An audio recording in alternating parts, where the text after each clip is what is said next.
I never believed in monsters until the day I found that baby in the forest. It was 1983, and I was alone, widowed for only 6 months, when I heard that cry. It wasn't a bear. It wasn't human. It was something in between. When I picked up that creature, its eyes looked at me with an intelligence that froze me. I should have left it there. I should have run. But I didn't run. I raised it for 3 months until it disappeared.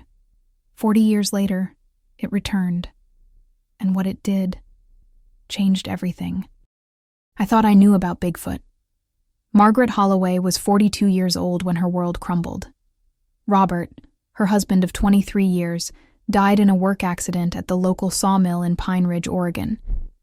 It was March 1983, and spring was timidly arriving in the Cascade Mountains. But for Margaret, winter would never end. The wooden house where they lived, 7 kilometers from the city, suddenly seemed too enormous. Each floorboard echoed their lonely footsteps. Every breeze in the trees sounded like a lament. Margaret spent her days walking through the forest, the only place where she could breathe without feeling the weight of emptiness. It was a June morning when everything changed. Margaret was gathering mushrooms near the stream that ran through her property, an activity she and Robert did together every summer. She had promised herself that she would keep living, even if living meant just going from one day to the next. That's when he heard a cry, low, guttural, but unmistakably childlike. Margaret stopped, her mushroom basket slipping from her hands. The sound came from a dense cluster of fir trees, about 50 meters to the right. Her first thought was, a bear cub. But the season was wrong, and the sound was different. "Hello?" she called, her trembling voice echoing among the trees. The crying stopped. Absolute silence. Even the birds fell silent. Margaret felt every hair on her body stand on end. 42 years living in those mountains had taught her to recognize the sounds of the forest. And this was unnatural. She should have gone back home. She should have run. But the loneliness of the last few months had done something to her. It had made curiosity stronger than fear. Margaret walked toward the fir trees, her steps careful over the pine needles that covered the ground. And then she saw him. Among the roots of a giant fir tree, half hidden by ferns, was a creature. At first, Margaret thought it was a monkey, perhaps escaped from some circus or zoo. But when she drew closer, when those eyes met hers, she knew she was looking at something entirely different. It was about 60 centimeters tall. It was sitting, leaning against the tree trunk, and it was injured. Its fur was reddish-brown, dense like a bear's, but the structure of its body, it was humanoid. Long arms, hands with distinct fingers. And the face. Good heavens, that face. It was like looking at something between a gorilla and a human child. Do you believe the high C? Government is actually hiding evidence about Bigfoot? Comment below what you think. And if you've ever had a strange experience in the forest, share it with us. The creature whimpered again, and Margaret saw the wound, a deep cut on its left leg, bleeding. Her maternal instincts, suppressed by loss and the absence of children, suddenly erupted. She took off her coat and approached slowly. Hey, it's okay," she whispered, as she did with injured animals. "Let me see that." The creature didn't run away. He simply watched with those deep, terribly intelligent dark brown eyes. Margaret wrapped the little being in her coat and, without thinking of the consequences, took it home. That night, while cleaning the wound and feeding him warm milk and honey, a single question hammered in her mind. What exactly did I bring into my house? Margaret decided to name the creature Rowan, after a native tree that Robert adored. It seemed fitting, a natural, simple name that didn't require explanations she couldn't give. Because, honestly, how do you explain something that shouldn't exist? In the early days, Rowan barely moved. He lay in the old laundry basket that Margaret had lined with soft blankets, watching her every move with those disturbingly aware eyes. He ate fruit, cooked vegetables, and had a strange preference for root vegetables. Raw carrots were his favorite. Margaret was a retired nurse. She had spent 18 years caring for people, so injuries didn't frighten her. But this was different. Rowan's anatomy was both familiar and strange. His skin was thicker than human skin, his muscles dense like steel cords beneath his fur. And he was growing. My God, how he was growing. Within 2 weeks, Rowan was already almost a meter tall. The wound had healed with impossible speed. And he began to explore the house. Margaret would wake up in the middle of the night and find him in the kitchen, sniffing everything, touching objects with a childlike curiosity, but with a coordination that no human child his size would possess. "You can't stay here forever," Margaret said one night, watching Rowan examine a photograph of Robert. "People will ask questions." Rowan looked at her, and then he did something that froze Margaret in place. He mimicked her facial expression, slightly furrowing his brows just like her. It wasn't perfect, but the intention was there. Communication. Understanding. "You understand, don't you?" she whispered. In the following days, Margaret began to teach Rowan intuitively. She showed him objects and said their names. He didn't speak. His larynx didn't seem capable of producing human speech. But he learned. Quickly.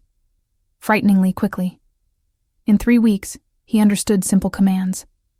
"Be quiet. Come here. Hide." This last command became crucial when, one afternoon in July, Henry Patterson, the neighboring farmer, showed up unannounced. Margaret heard the truck before she saw it and ran inside the house. "Rowan, hide, now!" The soft creature, now nearly 1.20 meters tall, ran to the guest room and squeezed itself into the closet. Margaret opened the front door, her heart racing, forcing a smile. "Henry, what a surprise." "Margaret, I came to bring some eggs. Sarah sent them. She said you haven't been in town for weeks." Henry was a kind but observant man in his 60s. His eyes scanned the room behind her. "Is everything all right? I heard some strange noises coming from here." "Strangers? Oh, it must be raccoons in the attic." "You know how it is." Henry nodded, but didn't seem convinced. "Do you want me to take a look?"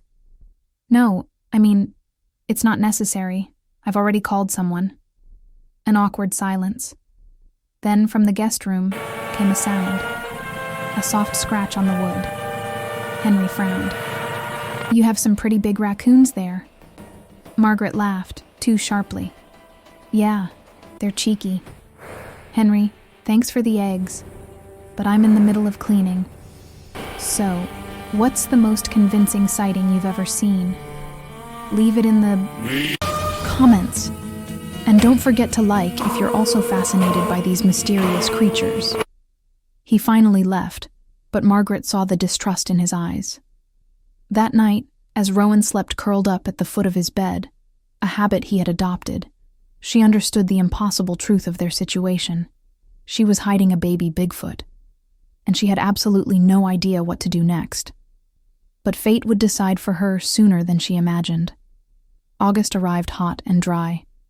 Forest fires were a constant threat, and Margaret could see the smoke rising from the mountains to the north in the distance. But her biggest worry was inside her home. Rowan was now 150 meters tall. It was impossible to ignore how fast he was growing, or how strong he was becoming. One morning, Margaret found him carrying the kitchen table with one hand, a solid wood table that required 2 people to move. He looked at her, made a sound that could be interpreted as contentment, and put the table back in its place. "Jesus Christ," she whispered. But strength wasn't the most impressive thing. It was the connection. Rowan understood her emotions with unsettling precision. When Margaret cried at night, still grieving for Robert, he would silently appear beside her bed and place his large, hairy hand on hers. There were no words, but there was comfort. There was presence. You feel it, don't you? Margaret asked one night, tears streaming down her face. You feel what I feel. Rowan tilted his head, his eyes reflecting the light from the lamp. Then, slowly, he placed his hand on his own chest, and then on hers. Heart. He was saying he could feel her heart. Margaret sobbed. You're not a monster. You're a blessing. But blessings can turn into curses when the world finds out.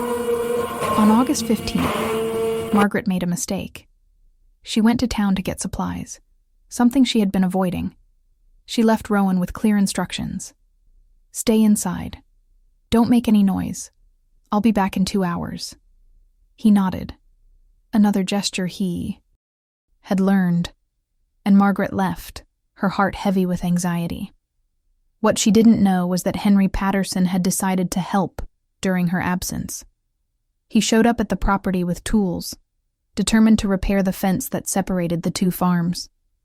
And he heard something coming from inside the house. Henry approached the living room window. He peeked inside, and he saw Rowan.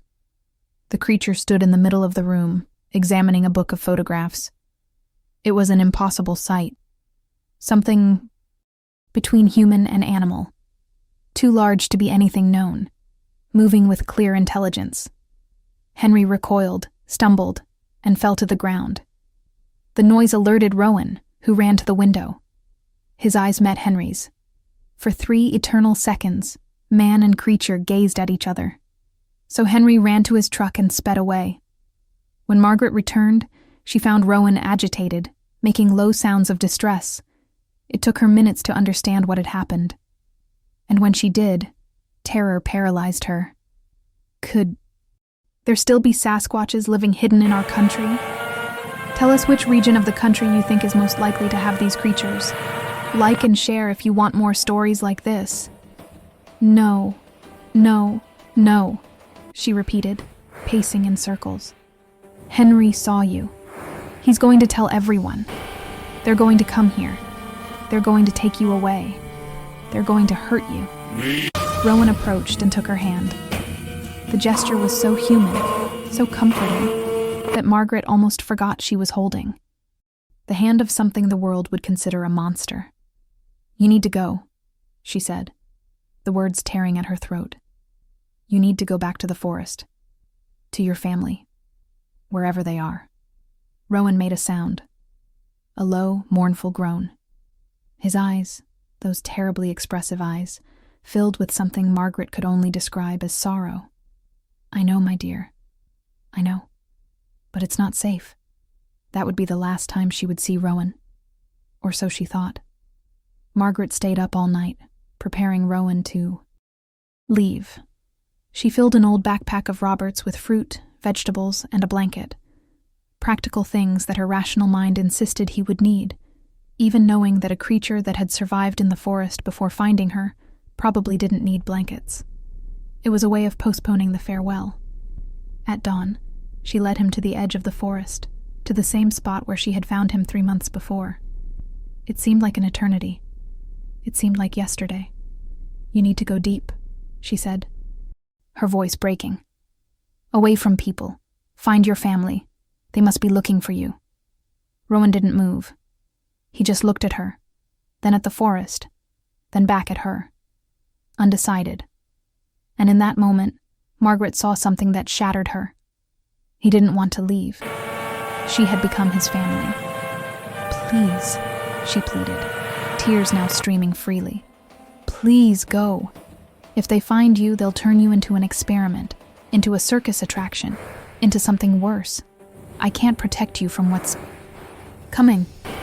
Rowan stepped forward and enveloped Margaret in a hug. His long arms encircled her with a gentleness surprising for his strength. She could feel his heart beating against his chest. Or was it hers? The two hearts, one human and the other, beating in sync. Go, she whispered against the fur on his shoulder. Please, go. And he went. Margaret watched Rowan disappear among the trees, his reddish-brown form merging with the shadows of the forest. She stood there for an hour, waiting, part of her hoping he would return. But he did not. She walked back home in a trance. The house suddenly seemed too empty again, like in the days immediately following Robert's death. But worse, because this time, she had chosen solitude. 3 hours later, Henry Patterson arrived, but not alone. There were 4 other men with him, including Sheriff Miller and 2 local hunters, the Dawson brothers. "Margaret," the sheriff said, tipping his hat. "Henry told us an interesting story. He said he saw something in your house, something that shouldn't be here." "I don't know what you're talking about," Margaret replied, keeping her voice steady. "Margaret, don't lie to me. I've known you since you were a child. What did Henry see?" "Henry probably saw a bear. He's old. His eyesight isn't what it used to be." "I saw what I saw," Henry exclaimed. "It wasn't a bear. It was a Bigfoot. A baby Bigfoot." The Dawson brothers exchanged glances. One of them laughed. "Bigfoot? Henry, have you been drinking?" "I'm not drunk. I was there, in her room, walking around like a normal person." The sheriff sighed. "Margaret, may I take a look inside the house? Just to put an end to this matter." She had no choice. She let them in. She watched as they searched every room, looking for evidence of something that was no longer there. They found fur, lots of reddish-brown fur, in the room where Rowan slept. They found the basket with blankets. They found claw marks in the guest room. Closet. "That's from a bear," Margaret said calmly. "It got in a few weeks ago. I managed to get rid of it." The sheriff picked up a tuft of fur and examined it. "That's very strange fur for a bear, Margaret. We want to hunt it down," one of the Dawsons said, his eyes gleaming. "If there's a Bigfoot in these mountains, the reward would be enormous." And that's how the hunt began. The Dawson brothers searched for 3 weeks. They found strange footprints, broken branches at impossible heights. And once, one of the brothers swore he saw something large moving among the trees at dusk. But they never found Rowan. "You are part of the community that seeks the truth. Welcome. Turn on notifications so you don't miss anything." Eventually, they gave up. The story became a local legend. Margaret Holloway's Bigfoot, told in bars, exaggerated with each repetition. Margaret became the crazy woman who created a monster. Some people believed it. Most laughed. Margaret never spoke of it again. She lived the next 40 years in her mountain home, growing increasingly reclusive. She would return to the clearing where she had released him, leaving fruit, sometimes a new blanket. The offerings always disappeared, but she was never sure if it was Rowan or just forest animals. Would you have the courage to help an injured Bigfoot? Or would you run away? Comment yes or no. Years passed. Margaret grew old. Her hair turned white. Her hands developed arthritis. Her eyesight began to fail. The town around her changed too. Pine Ridge grew. The forest shrank. New houses were built where there had once been only trees. The sawmill closed. New faces replaced the old ones. In 2023, at 82 years old, Margaret was practically alone. The few friends she had left had either died or moved away. She survived on her pension, her memories, and the stubborn hope that somewhere in those mountains, Rowan was still alive. And then, one June night, exactly 40 years after meeting him, something changed. Margaret was making tea when she heard it, a sound she hadn't heard in decades, but which she recognized instantly. A specific knock on the back door. 3 knocks. Pause. 2 knocks. It was a pattern she had taught Rowan when he was little, a simple code so she would know it was him. Her hands trembled so much she almost dropped the cup. "It can't be," she whispered, her heart racing dangerously. At 82, with a pacemaker, strong emotions were literally dangerous. But she walked to the door. Unlocking it seemed to take forever. And when she finally opened it, he was there. But this wasn't the Rowan she remembered. This one was an adult, fully grown. He was over 240 meters tall, his shoulders barely fitting through the doorframe. His fur, once reddish-brown, was now darker, with graying strands on his face. But the eyes, God, those eyes, they were the same. "Rowan?" she whispered, tears already streaming down her face. He made a sound, low, guttural, but unmistakably emotional. And then he did something that made her sob. He placed his hand on his chest, then reached out toward hers. The gesture she had taught him 40 years ago. Heart. Connection. "You're back," she cried. "After all these years, you're back." Rowan took a step, wanting to go inside, but stopped. He looked inside the house, then at her, then at his own enormous hands. He knew. He knew he was too big now. That things had changed. Margaret understood. "No, it's all right. Come in. This is still home." He crouched down, carefully slipping through the doorway so as not to break anything. Once inside, Margaret could see better. He wasn't just large, he was impressive. Defined muscles beneath the fur, hands that could easily break bones. But there was still gentleness in his movements. And then she saw the wound, and everything changed. The wound was on Rowan's left shoulder.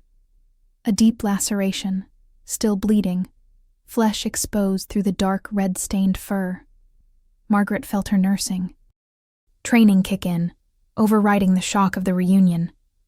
"My God, what happened to you?"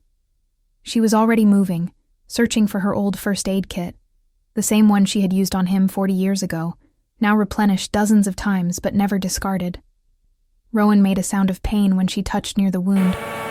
Up close, Margaret could see it wasn't a natural injury. The edges were too clean. "Was that a knife? Did someone attack you?" He nodded. A distinctly human movement that surprised her.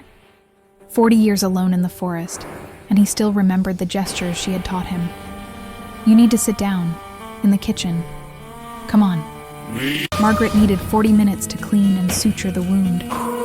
Her trembling hands, due to age, made the work difficult. But Rowan remained perfectly still, trusting her completely, just as he had when he was a puppy. She cleaned the blood, applied antiseptic. He flinched but didn't flinch, and closed the laceration with thick stitches meant for veterinary tissue. "Who did this?" she asked as she worked. "Hunters? Are they still looking for you, after all these years?" Rowan made a negative sound.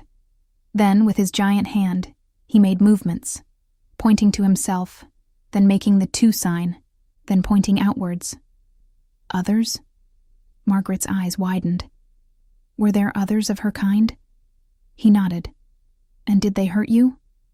Another nod. But then Rowan did something complex. He pointed at her, then at himself, then made a separating motion with his hands. He closed, his eyes seeming to concentrate intensely. And then, for the first time, Margaret heard his voice. It wasn't human speech. It was impossible. But it sounded like an arrangement of grunts, clicks, and tones that carried meaning, as if he were trying to form words, but his larynx wasn't fully cooperating. The effort was visible, tense neck muscles, bulging veins. "Vo, LTA, pra, vo, se." Margaret dropped the needle. You spoke. You learned to speak?" Rowan opened his eyes, exhausted, from the effort. He nodded, but then made a gesture of frustration, pointing to his throat and shaking his head. He understood words perfectly, but producing speech was agony. "No need to speak, dear. I understand you." Margaret finished suturing and wrapped the shoulder with bandages. "You came here, injured, because you needed help, and because you wanted to see me." He took her hand, that tiny hand compared to his own, and brought it to his chest again. Margaret felt her heart pounding, powerful as an engine. He had come for both reasons. "You remember me," she whispered, amazed. After 40 years, you've come back." But then Rowan did something that confused her.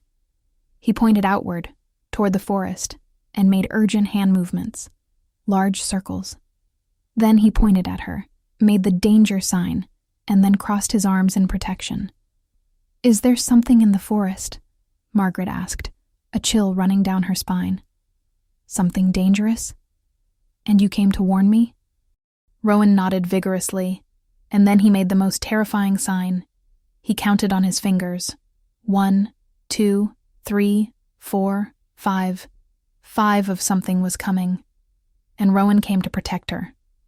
Margaret made tea, an absurd act given the situation, but she needed to do something with her hands. Rowan watched her every move intently, and Margaret noticed he was different, more alert, more tense, like a soldier awaiting battle. "What are these 5? She asked, placing the steaming cup on the table. "Others. Like you?" Rowan nodded, but then shook his head. He picked up a sheet of paper, remarkable how delicately his enormous hands could manipulate objects, and began to draw. The first lines showed humanoid figures. Then he drew a smaller, separate one. He pointed to that figure, then to himself. "You," Margaret murmured. "You were different from them?" He continued drawing. He made the other figures larger, more menacing. He drew exaggerated claws, distorted faces. Then he drew the small figure, himself, running, and a line separating him from the group. "They kicked you out," Margaret understood, tears welling up. "When you were a baby. That's why you were alone that day. They abandoned you?" Rowan made a sad sound. Then he drew something that made Margaret shudder. He drew a house, clearly her house, and drew the 5 figures approaching. He drew a line between the house and the figures, and then he drew himself in the middle, arms outstretched. "No," Margaret whispered. "No. Rowan, you can't face 5 of them alone. You'll die." But Rowan touched her hand again and made the heart gesture. He was saying it didn't matter, that he owed it to her, that protection was love. "Why are they coming?" Margaret asked, forcing herself to think rationally. "Why now, after 40 years? Rowan pointed to the window, to the forest beyond. He made expansive movements, trees falling, earth shifting. Then he sketched quickly, machines, buildings, people. "The city is expanding." Margaret understood. "In the last 5 years, they've built that new housing development. They've cleared 12 hectares. They're losing territory." Rowan confirmed it. Then he showed 5 fingers again. He made a come-this-way motion. Then he pointed at her and made the clearest gesture possible. They were coming for her. "Because of me?" Margaret felt the air leave her lungs. "Why me?" Rowan drew again. The small figure of himself, being carried by a human figure. Her. The other, larger, figures watching from afar. And then, 40 years represented by a long line. The larger figures never forgot. To them, Margaret was not a savior. She was a kidnapper. A human who stole one of their own, even if that one of their own was an outcast. "My God," Margaret whispered. "They've come to take you back. This is revenge. 40 years of revenge." Rowan nodded, and then he made the most devastating sign. He pointed to his own wounds, then drew himself fighting larger figures. He had faced them before. He had tried to stop them before. And he had the scars to prove it. "You fought with your own tribe to protect me," Margaret cried openly now. "But you're only 1 against 5. Rowan, even if you're strong, even if you're brave, they're going to kill you." He looked directly into her eyes and made the heart gesture once more. Then, slowly, deliberately, he traced an X across his own chest. He was willing to die for her. And Margaret realized she couldn't let that happen. "No," Margaret said firmly, surprised by the strength in her own voice. "I'm not going to let you die for me. If they want revenge, they'll have to go through both of us." Rowan tilted his head, confused. Margaret, at 82, with arthritis and a pacemaker, talking about struggle. But she wasn't thinking about physical strength. She was thinking about 40 years of solitude, 40 years keeping a secret, 40 years unconsciously preparing for this moment. When? She asked. When are they coming? Rowan looked out the window. The sun was setting. He raised a hand, making the motion of a rising moon. Tonight. They say he's still out there. If you spot anything strange in the forest, document it and send it to me. I can make a video about it. Margaret felt her heart, that old, tired heart, racing. But her mind was clear. Years of nursing in emergency situations had taught her how to function under pressure. We have a few hours. I need to make some calls. She picked up the phone, the old landline she stubbornly clung to, and dialed. First, Sheriff Miller. No, the original sheriff was dead. Now it was his nephew, Thomas Miller, who was 45 years old and probably thought she was completely crazy. Sheriff Miller, this is Margaret Holloway. Mrs. Holloway? It's late. Is everything all right? No. I need to report a threat to my property. Trespassers. Maybe 5 of them. They're arriving tonight. Pause. Ma'am, did you see those intruders? Not exactly, but I have reliable information. I need police protection. Another pause. Longer this time. Margaret could imagine the sheriff rolling his eyes. Mrs. Holloway, with all due respect, the last time you called reporting threats, it turned out to be a raccoon on your roof. I'll take note of the call, but I can't send a patrol based on vague information. They are dangerous and real. I'll do my best, ma'am. Good night. He hung up. Margaret had expected it. She had become the crazy old lady of the region. Nobody took her seriously. So she called Emily Carson, one of the few people who still visited her. A young 32-year-old veterinarian who occasionally checked on Margaret. Emily answered on the 3rd ring. Margaret? What a surprise. Emily, I need help. It's urgent. Can you come to my house? Now. Now? It's almost 9 at night. Everything is... Please. The urgency in his voice was undeniable. Trust me. It's life or death. Silence. Then, I'm coming. Margaret hung up and looked at Rowan. We need allies. At least one person who can witness what's going to happen here tonight. Rowan made a questioning sound. Margaret smiled sadly. After tonight, if we survive, the world will know that Bigfoot exists. And they will know because of you. Your life will change. Maybe not for the better, but I don't see any other option. 20 minutes later, Emily arrived in her pickup truck. Margaret opened the door before she could knock. Get in. Quick. Margaret, what is... Emily stopped. Her eyes widened. Because there, in Margaret's living room, sitting on the sofa, which looked like a miniature beneath it, was Rowan. To her credit, Emily didn't scream. She didn't faint. She just froze, her mouth opening and closing silently. Finally, what, how, is that real? His name is Rowan, Margaret said calmly. And he's a Bigfoot. And tonight 5 more are coming here, and the 3 of us are going to face them. Emily fainted. Margaret managed to revive Emily with aromatic salts and patience. The young veterinarian sat on the kitchen floor for 10 minutes, looking alternately at Margaret and Rowan, her mind clearly trying to process the impossible. This can't be real, Emily repeated. This can't be real. It's very real, Margaret said, kneeling beside her with difficulty, her knees protesting. And we need you. You're a veterinarian. You work with large animals. If there are any injuries tonight... Injuries? Emily finally focused. Margaret, you said 5, more are coming. 5 like... him?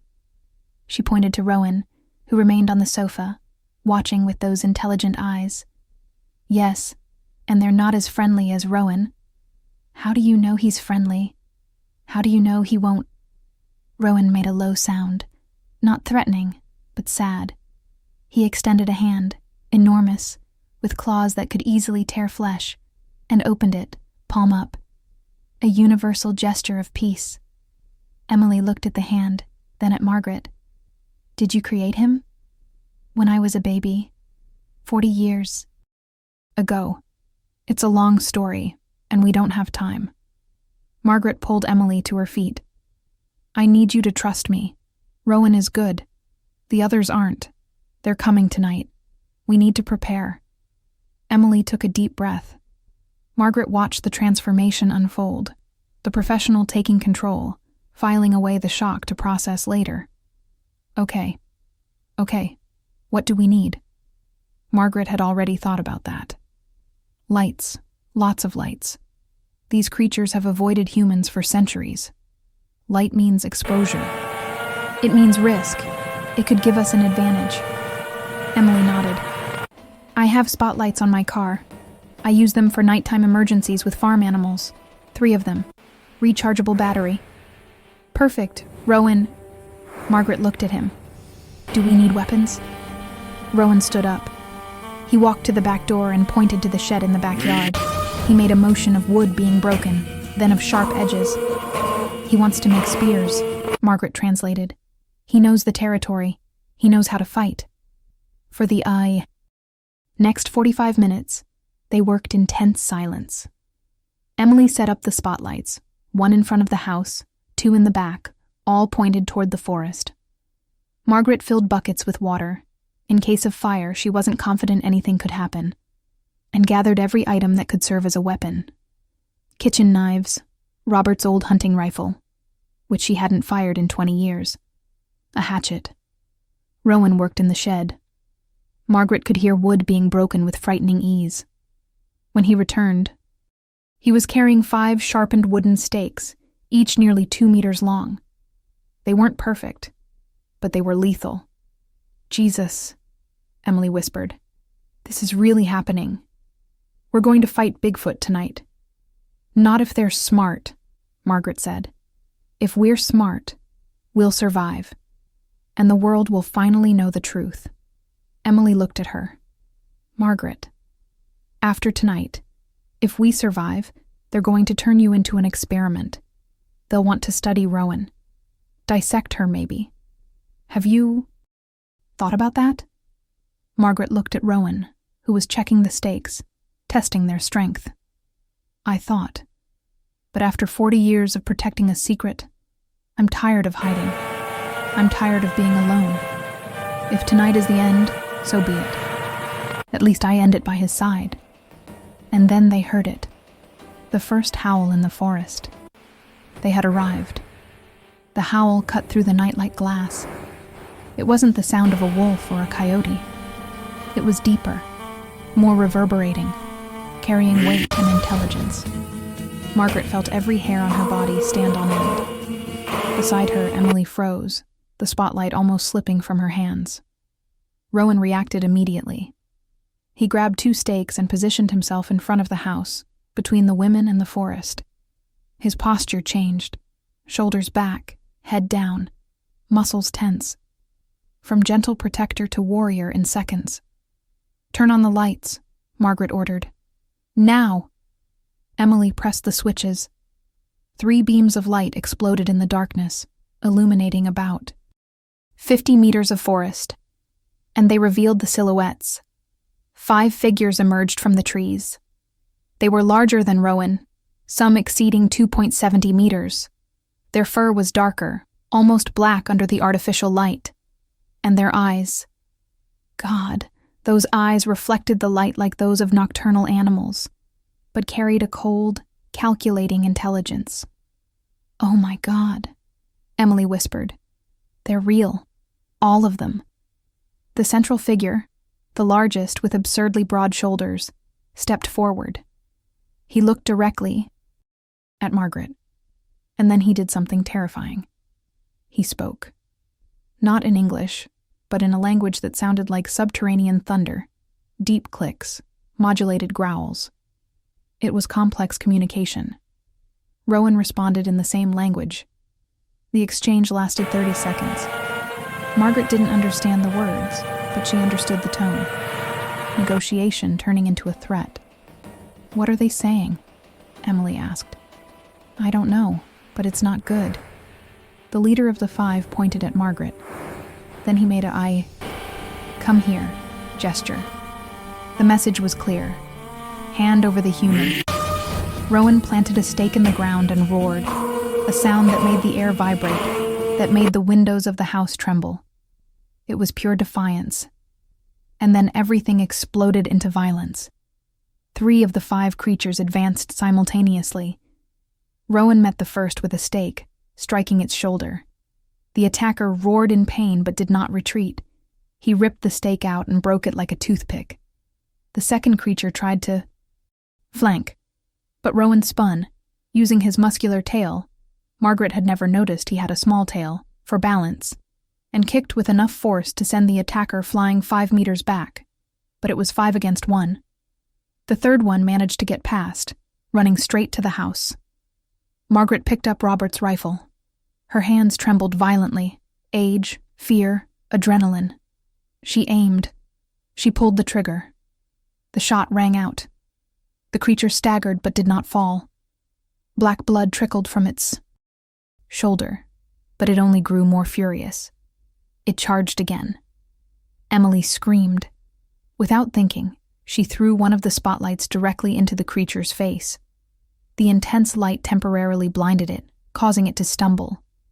Rowan seized the opportunity. He dove, grabbed another stake, and plunged it into the creature's leg. This time, it fell, howling. But the leader hadn't moved. He just watched, analyzing. Margaret realized with horror.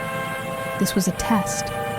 He was assessing her defenses, her capabilities, looking for weaknesses. And then he found it. His eyes fixed on Margaret, specifically on her chest, where she unconsciously placed her hand, her heart, her pacemaker.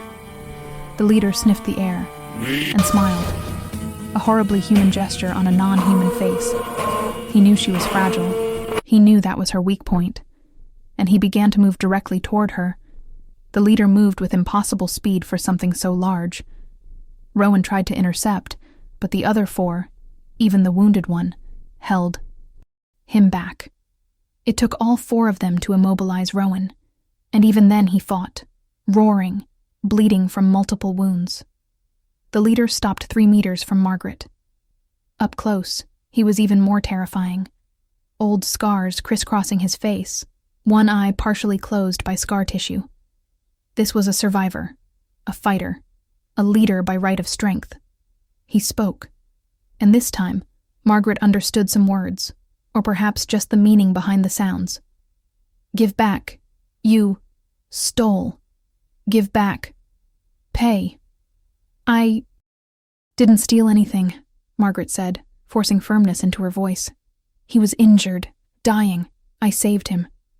Ours, not yours. The leader pointed at Rowan. Ours, always. Ours.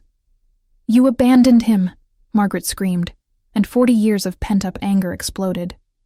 He was a baby, wounded and alone. Where were you? Where was this family when he needed you? The leader roared, a sound that sent Emily falling to her knees, hands over her ears. But Margaret remained standing. 82 years of life had given her something stronger than muscle, unwavering determination. You die, the leader said, each syllable a struggle, and he moved forward. Rowan screamed, not an animal roar, but an almost human cry of despair. He used a strength Margaret didn't know she possessed. He broke the arm of one of his captors, kicked another, and freed himself long enough to grab the last stake, and he threw it. The stake flew like a spear, perfect, deadly, straight into the leader's back. But he turned, too quickly. He caught the stake in midair and broke it. Then he looked at Rowan with something that seemed disappointed. He spoke at length, and Margaret didn't need to understand the words to grasp it. You chose them over us. You chose humans over your own kind. You are a traitor. The leader turned to Margaret again. He raised a hand, claws that could easily rip open her chest, tear out her heart. And Emily did something no one expected. She raised her cell phone and shouted, "I'm recording everything. You kill her. I post it on the internet. The whole world will know. Hunters will come. Thousands of them." The leader stopped. He turned to Emily. His eyes narrowed. He understood. Perhaps not the exact words, but the concept. Exposure. Proof. End of anonymity. Rowan took advantage of the hesitation. He advanced, placing himself between Margaret and the leader once more. But this time he didn't assume a fighting stance. He lowered his head. He bowed. Submission. He was making an offer. His life for hers. "No," Margaret cried. "Rowan, no, don't do it." But Rowan didn't look at her. He kept his eyes on the leader. And he spoke, forcing words through a larynx not made for human speech, each syllable clearly agonizing. "My fault, not hers. I chose to stay. Let her." The leader looked at Rowan, then at Margaret, then at Emily, his phone still recording. Absolute silence except for the sound of heavy breathing and dripping blood. Then he spoke. One word. Short, guttural, final. And the five of them began to retreat into the forest. But the leader stopped before disappearing into the trees. He looked at Rowan one last time and made a gesture. "You are dead to us. You are no longer one of us." Emily stopped recording 15 minutes after the creatures disappeared. Her hands were shaking so badly she almost dropped the phone 3 times. Margaret sat on the porch steps, unable to move, her adrenaline draining away and leaving only exhaustion. Rowan stood at the edge of the forest, staring intently at where his tribe, his former tribe, had vanished. Margaret could see his slumped shoulders, the universal body language of loss. "Margaret," Emily finally spoke, her voice hoarse. "What just happened? What really just happened?" "Rowan was banished," Margaret said softly. "He chose to protect me and they expelled him. Officially. Forever. But he's alive. You're alive. We survived. At what cost?" Margaret forced herself to stand, each joint protesting, and walked over to Rowan. She touched his arm. He finally looked at her, and Margaret saw tears, real tears, streaming down the fur around his eyes. "You sacrificed everything for me," she whispered. "Your family, your place in the world, for an old woman who's dying anyway." Rowan made a heart gesture, and then, with visible effort, spoke again. "You, my family, always been." Margaret sobbed. Emily joined them, tears streaming down her face as well. 3 beings. 2. Human, 1 not. United by a night that would change everything. "What do we do now?" Emily asked. "I have the video, proof, definitive proof that Bigfoot exists. This will break the internet. It will change science. But it will destroy their lives," Margaret added. "Hunters, scientists, media, tourists. This forest will become a circus. And Rowan, now without a tribe, alone, he will become a target." Silence. The weight of responsibility was palpable. "I could delete it," Emily said slowly. "Pretend nothing happened. Keep the secret." Margaret looked at Rowan, thinking. 40 years of secrecy. 40 years of solitude. And for what? For this moment. For this choice. "No," she finally said. "Publish it, but on certain conditions. We'll control the narrative. We'll tell the right story. Not of monsters, but of an intelligent species that deserves protection. We'll use the attention to create a reserve, legal protection. We'll turn this into something positive." Emily nodded slowly. "It's going to be crazy. Your whole life is going to change. It's changed. It changed 40 years ago. Margaret smiled through her tears. At least this time I won't be alone. Rowan made a sound, almost like a laugh, if laughter could be guttural and deep. He bent down and, with infinite gentleness, embraced Margaret. She disappeared into his enormous arms, but she had never felt safer. 2 weeks later, Emily's video went viral. 50 million views in 48 hours. Scientists, government media, everyone descended on Pine Ridge. But Margaret, Emily, and a very clever lawyer managed to establish terms: habitat protection, non-invasive studies, Rowan as an ambassador for his species. It wasn't perfect. It never would be. But it was better than a secret. It was better than being alone. And every night, Margaret would look at the guest room, where Rowan now slept again, even if he had to curl up to fit, and smile. 40 years of waiting. It was worth every second. Margaret. Holloway died peacefully in her bed at the age of 84. Rowan was by her side, holding her hand. She had asked Emily not to call paramedics. She wanted to pass away on her own terms, in her own home, surrounded by what had been her truest family. "You're going to be okay," she whispered, her voice just a whisper. "Emily will take care of you. And you'll find others. Maybe not Bigfoots, but people who understand, who see you the way I see you." Rowan made the heart gesture one last time. And then, in a voice that had improved dramatically in 2 years of practice, he said something that made Margaret smile. "Mom, Mom." "Yes, darling," she whispered. "I always have been." She closed her eyes and didn't wake up.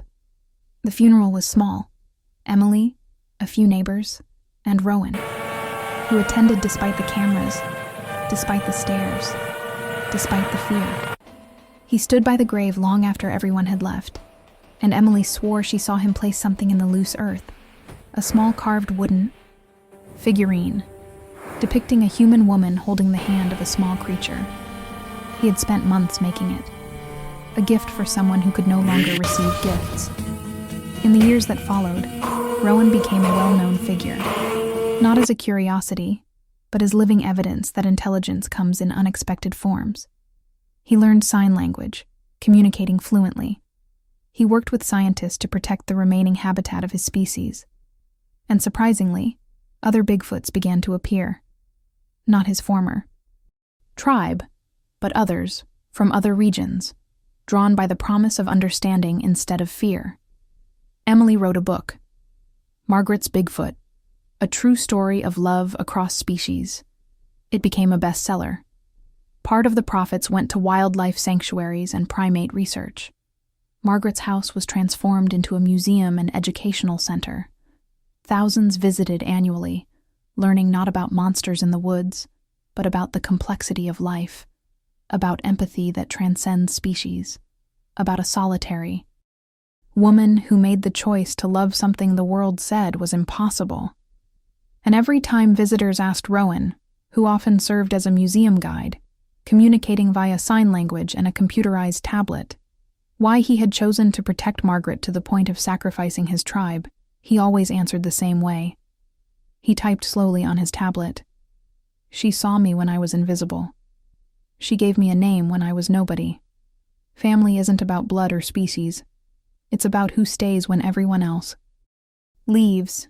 She stayed, so I stayed."